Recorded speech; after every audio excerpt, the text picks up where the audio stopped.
Natasha Sahai, the managing editor of War on the Rocks. You're listening to Horns of a Dilemma.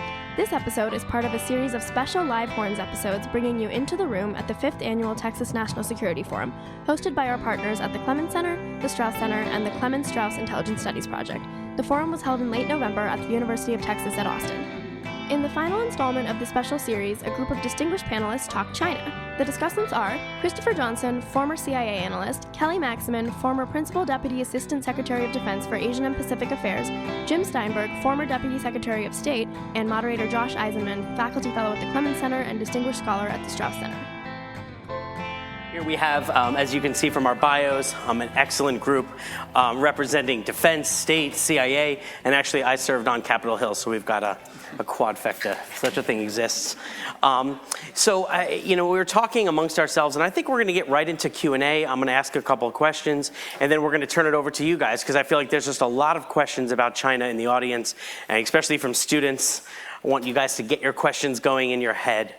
But I want to turn and kind of to the panel here and ask a kind of a place-setting question, if I will.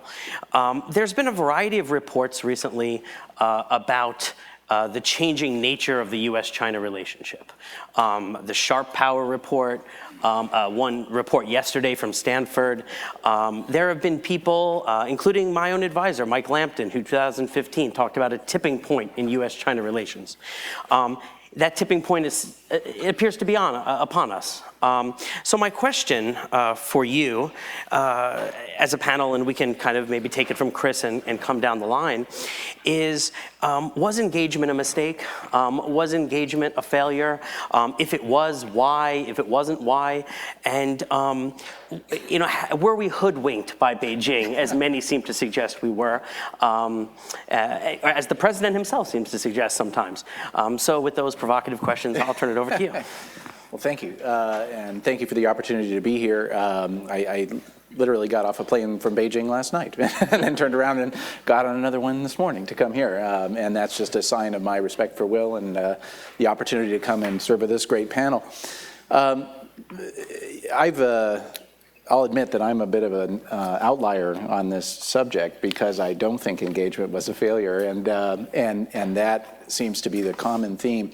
And the reason why, primarily, is it strikes me that to suggest the engagement policy was a failure is to suggest that somehow we were indeed hoodwinked, that 50 years of leadership didn't know what they were doing, that the wily Chinese pulled one over on us through a series of clever leaders who said, well, we'll fool them by letting them think we're going to democratize, but in fact, we're going to, come up with a plan to dominate the world.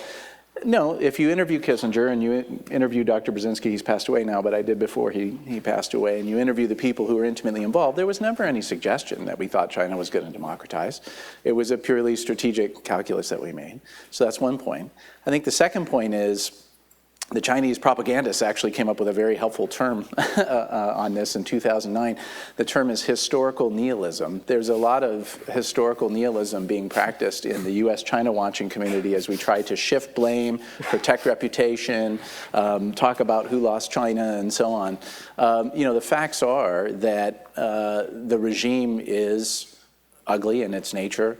It has been very consistent. I find it striking, again, there's another narrative that's out there now about how, well, what happened to Deng Xiaoping? He was a great guy. Now we have Xi Jinping. He's horrible. Deng Xiaoping was ruthless, right? He was Mao's willing henchman in the anti-rightist campaign. He single-handedly orchestrated the Tiananmen crackdown. People forget about these things, right? And they think, oh, well, it was better then, now it's terrible.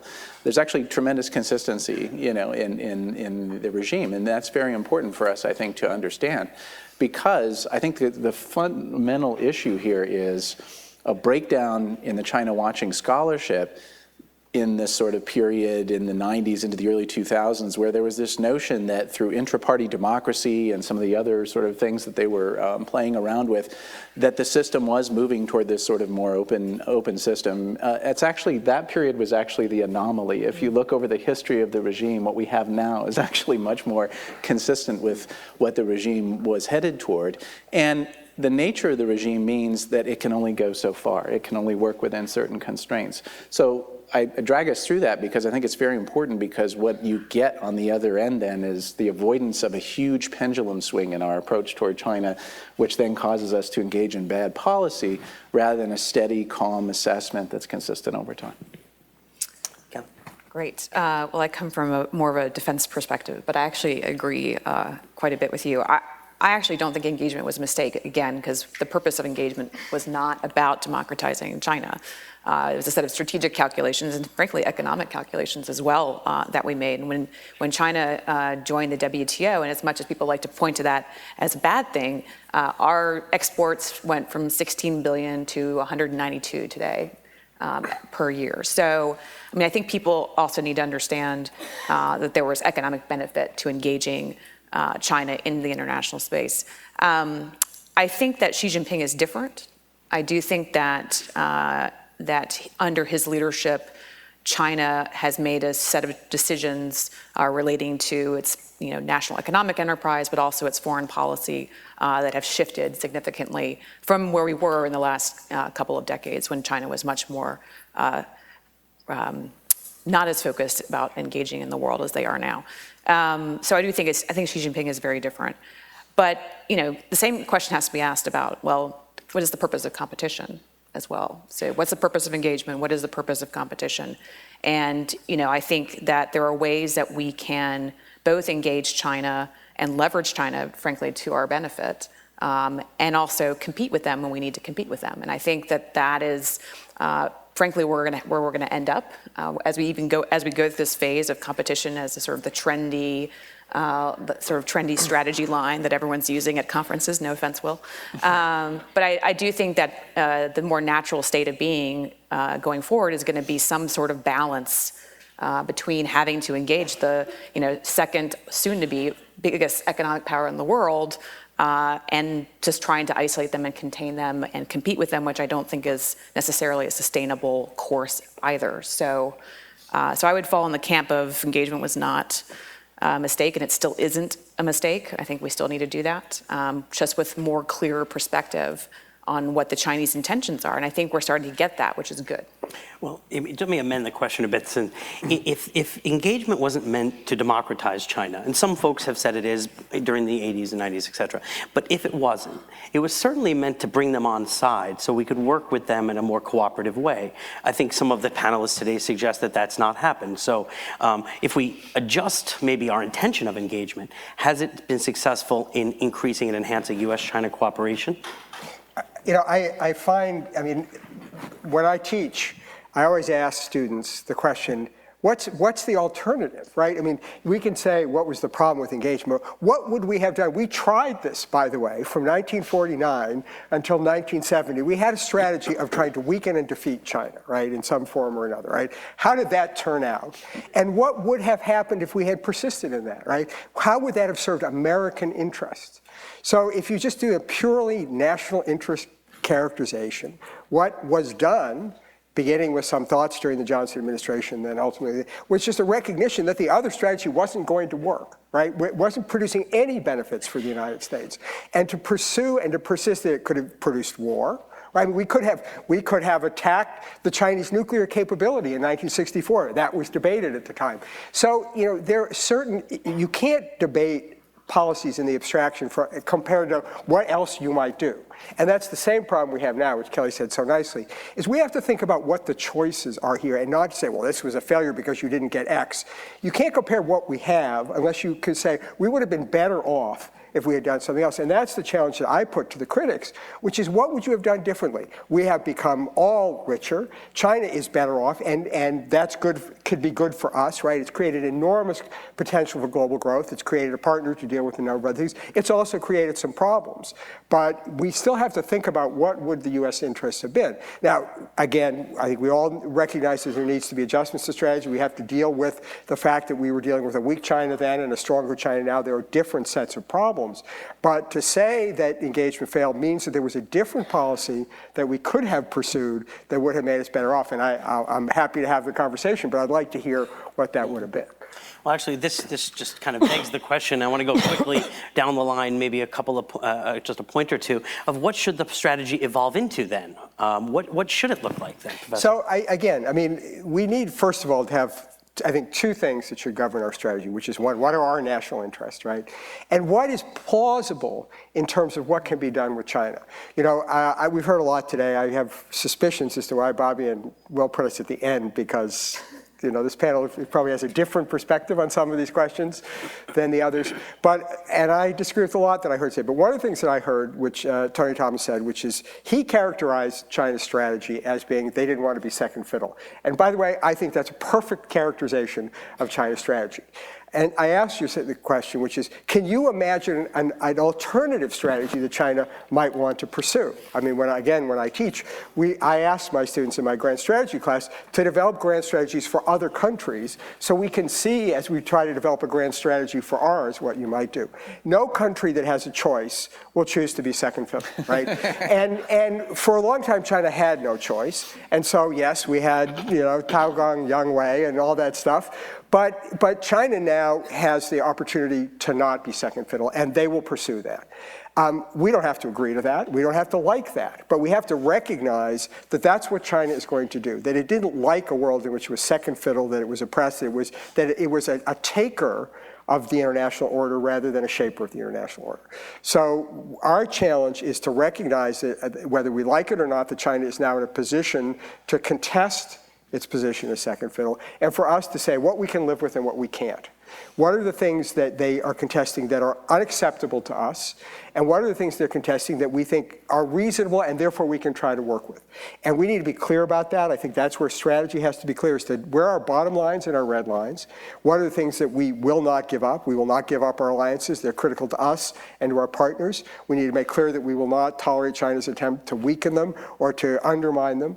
But we also have to recognize that we're simply not going to be able to dictate everything to China the way we could when China was weak. And I think that's the essence of the strategy we need to have now, which is to recognize we do have a near-peer competitor that has the ability to influence the international environment, and we have to say how much can we live with and how much can we not live with, and make it clear to them that on those things that we can't live with, we will contest them. Kelly, on this point, you had mentioned regime type and changes in the Chinese regime. How does that affect the policy the U.S. should take towards China? I mean, I think at the core of when we're looking at China, we have to understand that it's the Chinese Communist Party, and look at the strategy through that prism, because that's how they operate. But I would agree with you in what you just said, and I would add to it, much of what we're talking about in terms of competing with China is going to be about us and not about them. And I think that gets lost in a lot of the sort of foreign policy discussions, is that the majority of the things that we're going to have to do to be competitive with China are going to be here. It's going to be education. It's going to be investing in the comparative advantages that allowed us to become the greatest military and economic power in the world. So that's the women and men in this room, the students who are here. So it's innovation, education.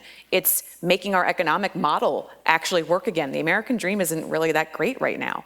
And I think until we perfect that economic model, we're not going to win the game. We're not going to be able to compete in any domain if we're not solvent and strong and have a future for next generations that is compelling. Because I do think at the end of the day, the test of this century is going to be between our model of economic and political development and an alternative, more authoritarian model of economic and political development. And we have to win that. And that's here. Great. Chris? It's hard to top those those two comments. I guess I would say perhaps turn the question around to think about what the strategy should be by looking at what's happening now. So one thing that's happening now is what we are doing, which is we're very reactive, it seems to me. To the point just made, we're focusing an awful lot of attention about what China's doing, but we're not really thinking about what we are doing or what we should be doing, and that's problematic. And to be frank, we're having a freak out. I'm quite surprised. I thought this was a DC phenomenon, so I'm quite surprised to hear that no, it's here too. So that's very interesting. Look, I mean, 20 years in the CIA, I know what an influence operation is, okay? What China is doing is not an influence operation, okay? It's a very overt, very obvious series of actions that they're taking that, in my opinion, we should just allow them to do because they're so absurd on the face of it. You know, it's quite striking to me. When you look at the Des Moines Register, for example, you know, one presumes, that I don't know any Des Moinsians, but I presume when they look at it, they go, this doesn't sound like the regular Register. Maybe there's something going on here. Oh, it says brought to you by China Daily at the top right. You know, this is an influence operation? I don't think so. So calm down, you know, and as Jim was saying, sort out what your red lines are, and then operationalize them. This has been the signal failure of the last several administrations' China policies, whether it's Scarborough Shoal or other things, you know, that we've been failing to do. And then the reverse of what we are doing is what we're not doing. We're not in TPP, which was the answer to most of the industrial policy problems we're facing with China. And we're not working with our allies in a united front against the challenge that China presents. And then I would just close by saying, we have a choice to make in terms of how to structure the strategy, because I think the most fascinating thing I've heard today is the running theme about resources through all the conversations and the need to prioritize and think about resources. So we can waste a lot of time and resources largely chasing ghosts because we have a pattern for it from the Cold War, or we can focus the energies and resources on the hard piece, which is the competition with China to dominate the 21st century knowledge economy. That's where the action is, but it's hard and we don't have a template for it, so we'd rather just go after the ideological enemy stuff. Well, building on this issue of resources, a recurrent theme throughout our discussion has been One Belt, One Road, BRI, OBOR, whatever the acronym we want to use. And certainly this $1 trillion effort that China is engaged in, branded as such, is getting a lot of attention around the world. And certainly I studied China in the developing world, so in Africa this is a big issue. The FOCAC summit talked quite a bit about this. But most of what we've heard today, quite negative about what China is doing. What is China doing? What is China doing? What does it matter for the United States? Is it good or bad for the United States? Can you put BRI in the context of the U.S.-China relationship for us? Sure. And, you know, I'm a Beatles fan, right? And my single answer to this is money can't buy you love. I thought it was let it be, not let it be. But it could be let it be because, you know, honestly, I mean, if China wants to waste its money, let China waste its money. It's largely wasting its money. This is largely, basically what this is. This is a works project administration effort for unemployed Chinese workers and to get rid of Chinese excess steel, right? I mean, that's what's happening. They're basically creating jobs and to prop up their own employment numbers. There's a lot of money being wasted. There's a growing recognition within China that they're wasting a lot of money on projects that they're either being ripped off on or that aren't going anywhere. And the notion that somehow they're buying enormous influence, you know, we need to remember that every time we try to do this, countries just nationalized the thing after we spent all the money on it. What happened, you know, in 1953 in Iran, or in the 60s or in 1959 and 1960 in Cuba? The countries that are being exploited by China know they're being exploited, and when the time comes, they're going to take it back. Right? And we've seen this already in Malaysia and the recognition about what was happening there. And so I confess that, you know, the scale seems big. We talk about billions and billions. It's trivial in compared to the overall infrastructure needs. CSIS has done a wonderful piece of analysis on just really what a drop in the bucket this thing is. So the notion that somehow they're buying this vast influence and we've got to worry that they're at our shores because they're in bed with Maduro, they can have Maduro as far as I'm concerned, because we saw what happened to Citgo, right? And we saw what happened to the American investments there. So the notion that they're buying something that's of strategic threat to us in Africa, that they're locking this stuff up, they are going to be as vulnerable to the problems of charges of exploitation within those societies as the imperialists were in earlier days vis-a-vis China.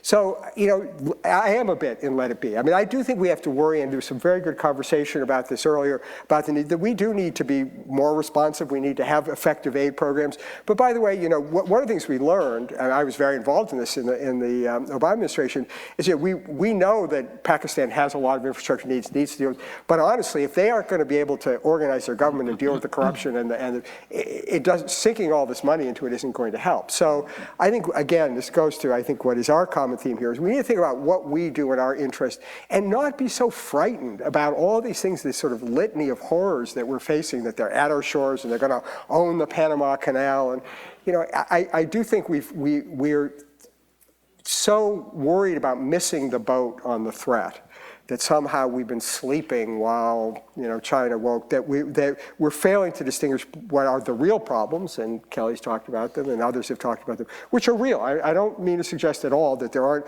real serious dangers here, and especially the attempt of China to intimidate our allies and to weaken our alliances, I think, is a big concern. But we need to focus on that and not, you know, create the specter that somehow a few $1 billion of Chinese aid through the Belt and Road Initiative is going to undermine our national security. Kelly? Yes, I agree with Jim. I do think, though, that the two best weapons we have with BRI are transparency and collective action. So transparency is working with, you know, our friends and allies to impose, you know, to show, you know, local countries what is actually being presented to them. So, and exposing, you know, the terms of the investments that China is offering to these countries. And once countries start to realize, you know, maybe country X had more than country Y in terms of a debt deal, and that's going to create a whole lot of problems for China down the road. So I actually think shining a light and putting some transparency on what China's doing is going to be hugely effective with some of this. The other piece is, again, working collectively with our friends like the Japanese in particular, who have a strong interest, particularly in South and Southeast Asia, with India as well, and partnering with them to figure out how we can provide an alternative and attractive investment that these countries can choose from. Because right now, we're not really showing up. The United States isn't showing up very much in this space. Part of it is because some of the tools that we have are atrophying at Exim Bank. We don't do development finance, which is a real problem. Well, the BUILD Act. Well, you know, we'll see how that goes. But you know, that is a real problem. Like, American companies aren't even bidding on projects and infrastructure projects in these countries because they don't, you know, have the financing for it. So, and don't want to take the risk. So I think we need to be providing an alternative, working with partners like the Japanese and the Indians who do share our values and our interests vis-a-vis China, and putting some more transparency on And just one footnote on that, which I completely agree with. We're all lamenting the things that we could have, should have done. One of them is we should have joined the AIIB, and we should have been a voice within the AIIB for transparency and for this, and for the DAC principles and all that stuff, as opposed to just leaving it, you know, free to China. Chris, did you want to jump just in here? a couple quick points. I mean, I guess I'll break up the radical agreement by being a little darker about BRI. And it's from this perspective. We did a study at CSIS on it when it first was announced, I think, very early on. And one of the things we tried to do with the study was there was a lot of, and there still is, a lot of commentary about it's a bad neighborhood, you know, in Central Asia. There's a lot of these problems. You can't find the financing's horrible. But our goal was sort of to try to figure out, well, what is this thing? You know, where'd it come from? How meaningful is it? And, you know, what should we think about it? And so, you know, we had sort of three main conclusions. The first one was what Jim had highlighted earlier, which, you know, if you were doing a balance between economics and geostrategic gamesmanship, it was probably 90-10, you know, in favor of economics, you know, getting rid of a lot of sort of overcapacity and so on. The second, which is a very obvious one, is that it is Xi Jinping's signature foreign policy initiative, and therefore it is too big to fail, right? So they're going to keep at it. And the third one really was this idea of, you know, yeah, they want to pick up some geostrategic benefits along the way. I'll say that, you know, now, 5 years hence, somewhere in that neighborhood, I think that we're seeing a turn in some of the projects that they're looking at that do have a far more overt geostrategic angle to them. I would simply add, though, that the reason why they've done that is because they perceive an open playing field because of our absence. And then I would just really echo what Jim said. Every now and again, you get a stream from the administration suggesting they're about to come out and fundamentally oppose Belt and Road, as opposed to just, you know, working with partners and so on to present an alternative. That would be a policy error of the same magnitude of the difference between AIIB as an institution and Belt and Road as an institution. Interesting. Well, let me change subjects here since we've all been in agreement. Engagement was good. The BRI is not to be worried about, except for Chris's caveat at the end, and turn to something that might be a little bit more maybe a testy question. And let me turn to you first, Kelly, because you worked on South China Sea.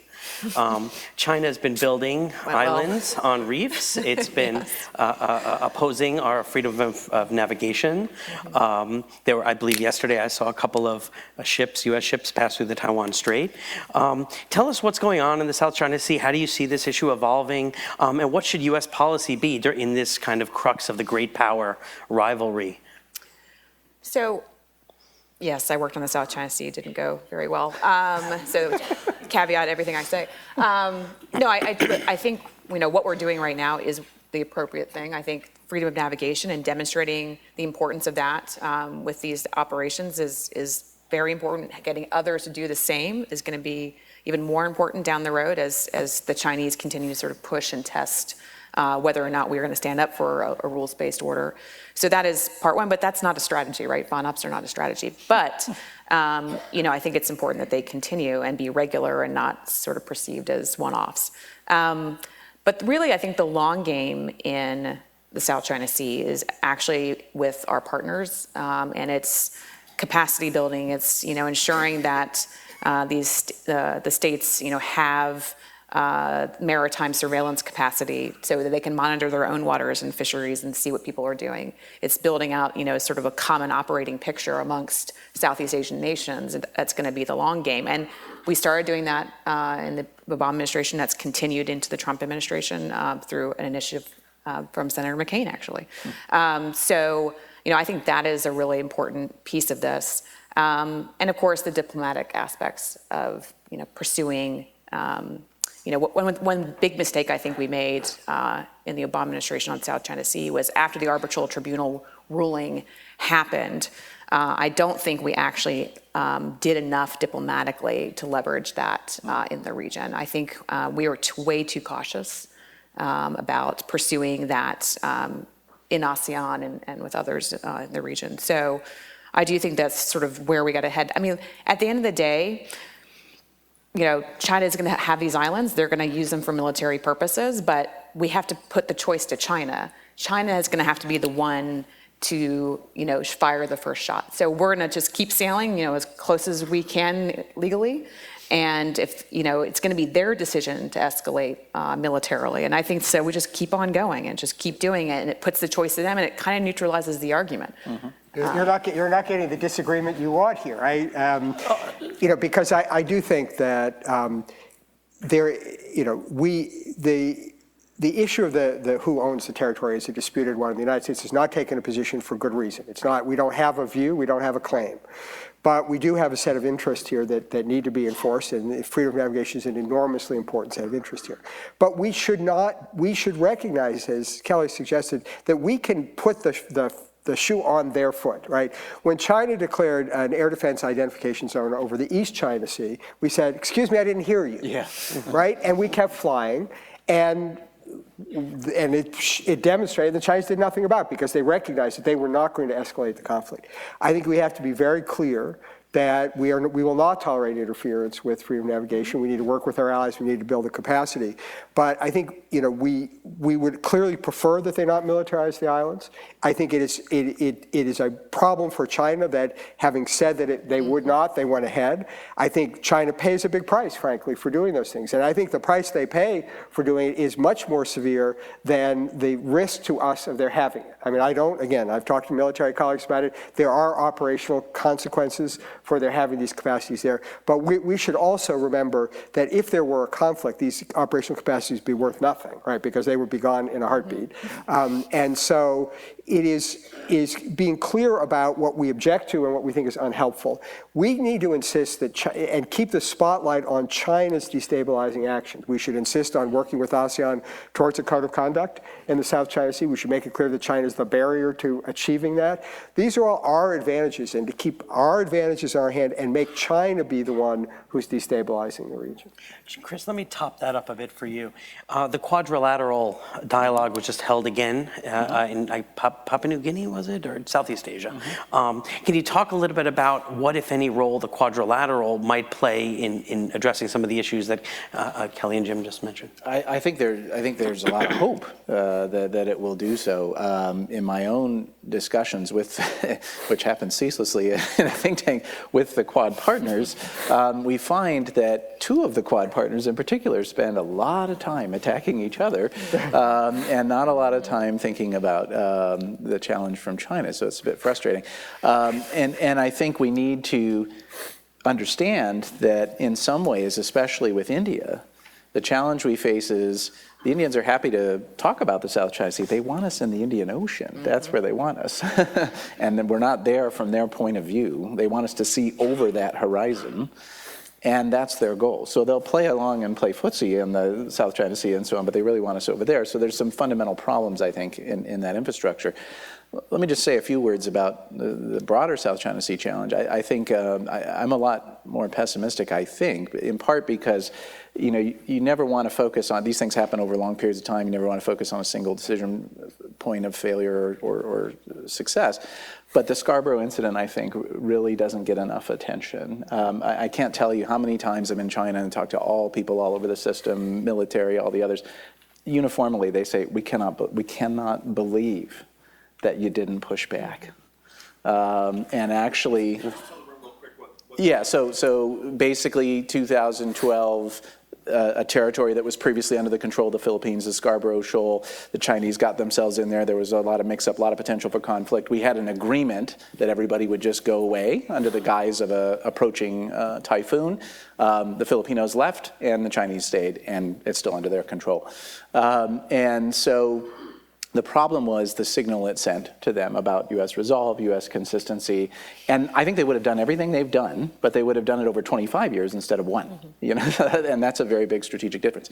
The second piece is there's a lot of work, including work done by CSIS, that focuses on aircraft revetments and SAMs and things like this. And as Jim was just saying, boom, gone in 5 minutes in any real conflict. The real worrisome bit, and we're starting to see them do this now, is they're putting their most sophisticated EW and battle management gear and jamming gear down there, which creates a hell of a problem for us in any Taiwan scenario. Forget about South China Sea, because of course in the 95-96 crisis, we sailed 2 carrier battle groups through there completely unimpeded. That would not be the case today. So, and then the challenge, I think, policy-wise that we face with it is you really have a choice between acquiescence and rollback. And rollback's pretty ugly. We can do all the fun ops we want, and I support those, and I think we need to continue doing them. I hope we'll start doing them, and we are now, I believe. Forget about this innocent passage stuff. Just ram it down there,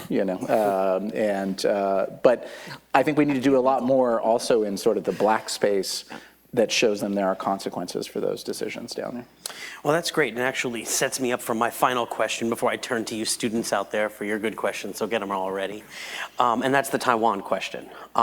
For a few years, it seemed that Taiwan was actually an issue that was more or less taking care of itself. It seemed it was becoming less of a crisis point under Ma Ying-jeou in the previous administration. Now we see a more provocative Chinese disposition towards Taiwan. We see an end to the so-called diplomatic truce, which are unofficial diplomatic truce, and we see the president of Taiwan, Tsai Ing-wen, saying she is facing influence operations, she is facing fake news, she is saying this in a way which, to me at least, I don't know about the panel, is believable. So can we talk a little bit about what is at stake in the Taiwan crisis? What's the developments in the Taiwan, not the crisis, the straits, in the Taiwan Straits? And what is the propensity for crisis? Is this something we should be worried about? Or is it something which do you think over time is going to work its way out as we did feel a few years ago?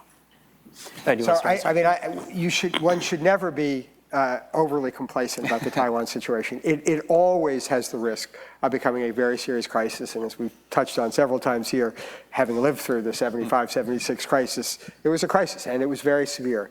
For better or for worse, the Chinese leadership fundamentally believes that the DPP and Tsai Ing-wen have as their goal independence. They've thought this even before the DPP was the DPP and Lee Teng-hui was the president of China. They will never accept this. And she gives them enough reason by not agreeing to the 92 consensus and to make it possible within their internal deliberations just to be convinced that their secret objective is independence. And that then requires the leadership in Beijing to deter that by raising the threats, by raising the set of activities, and raising the tensions.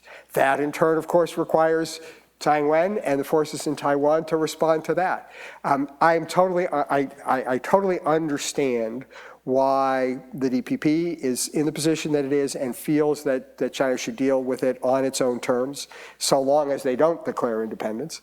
But they have their own constituencies. There are deep greens and there are moderate greens, and so it's a fraught environment in which everybody is trying to. I do not believe that China wants to force the issue, but I also believe that no Chinese leadership in the Communist Party can ever be the one who lost Taiwan, and they can't, and so they can't wait till it's too late, right? And which means they overreact to what's going on. So that's what makes it so dangerous, and it makes really subtle, effective management by the United States very clear. People have been criticizing since 1978, the so-called strategic ambiguity.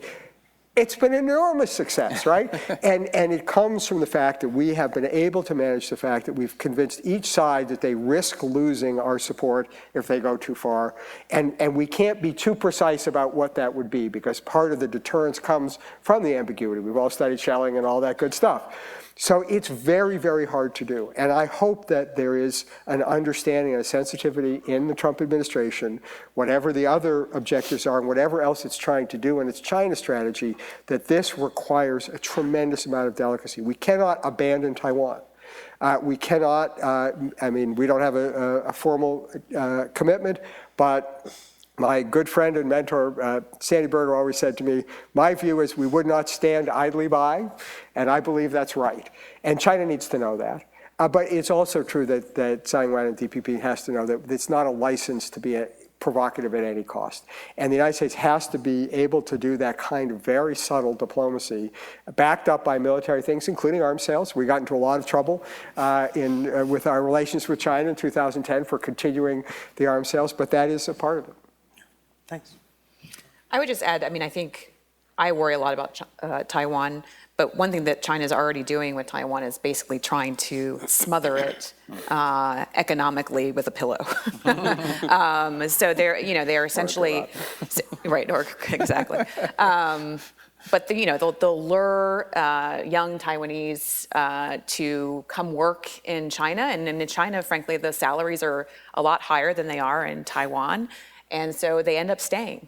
And so it's like brain drain is happening significantly right now in Taiwan. So I worry about the slow play that's happening now. I think the Chinese are kind of already in it with political influence. I do believe there's a lot of fake news problems going on in Taiwan, especially in the last most recent election. So I think it's a real issue. And I think, also there's a generational, you speak to anyone. I was just in Taiwan a couple months ago. All young people, they identify themselves as Taiwanese, and that's a real problem for Beijing. Like, absorbing Taiwan is not going to be cost-free for Beijing, because they're going to have a population of people who don't have the memories of their parents and their grandparents of being part of a unified China, and they see themselves as their own national identity. And so, if China ever did try to invade the island, they'd have a real problem. So I think, they're trying, I think the Chinese know that, and that's why they're trying to implement this sort of more subtle approach right now, combined with sort of, the sort of military pressure you're starting to see them sort of saber rattling, because they know that it's a problem that's not going to be solved their way. I think they know that. One quick thing to add to that was when I was in Taiwan, I heard about we were watching Hong Kong closely, right? So it seems that the Hong Kong crackdown seemed to influence their perceptions. Chris, you can jump in. Well, I just, on that specific point, when I look at the Beijing's management of the Hong Kong situation, with my CCP goggles on, I can understand most of what they do. Yeah. But the one thing that makes no sense is the demonstration effect for Taiwan, right? You know, which is, if this is one country, two systems, no thank you, right? And I think that's, I cannot get my mind around that one, try as I might. The other couple points I'd make is I think exactly the slow boil is their approach. It's moving to like a medium boil. The diplomatic allies thing is particularly concerning. And there's a real, I was just there right before the election in Taiwan, and it was really striking. There's a real debate on, do they want to zero us out or just, you know, and they're really struggling with that. And then the fake news thing was quite striking. We received a 1-hour briefing on it, and they were showing us all these examples. And, you know, I mean, I knew it was going on, but it's really scary when you look at the elements of it. And in fact, I think it should concern us as well, because some of it is test bedding for future activities. I have to say, though, I mean, the fake news thing is worse. On the diplomatic allies, you know, my advice to my Taiwanese friends have always been, you're playing on China's field if you do this. I mean, if you think about it, we have a very weak argument. We're telling Panama, well, we don't recognize Taiwan, but it's terrible that you've stopped recognizing them. I mean, this is just, it's not a very credible thing. I feel badly. I know how much it hurts Taiwan to lose these things.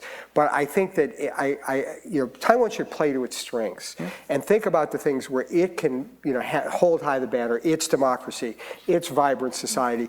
And, you know, what it no longer true, but when I was still in office, you know, one of their proud achievements was they were allied with the brutal regime in Liberia, right, before the democracy was there. And, you know, yes, you have a diplomatic partner, but that's the good news. The bad news is that they're horrible human rights violators.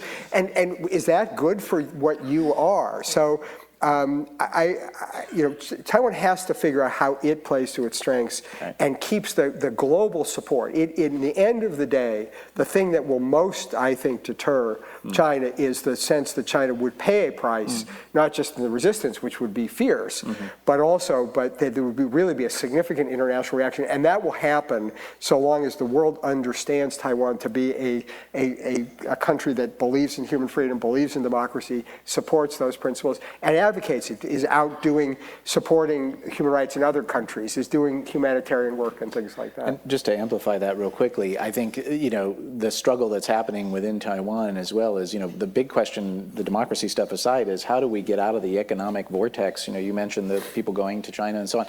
And you do that, you sign an FTA with Japan, the United States, and Europe as quickly as you can. Taiwan has a very protectionist economy domestically. And they, as an island trading nation, they need to change that very fundamentally, very fast. Well, join with me in thanking our panelists for an excellent discussion.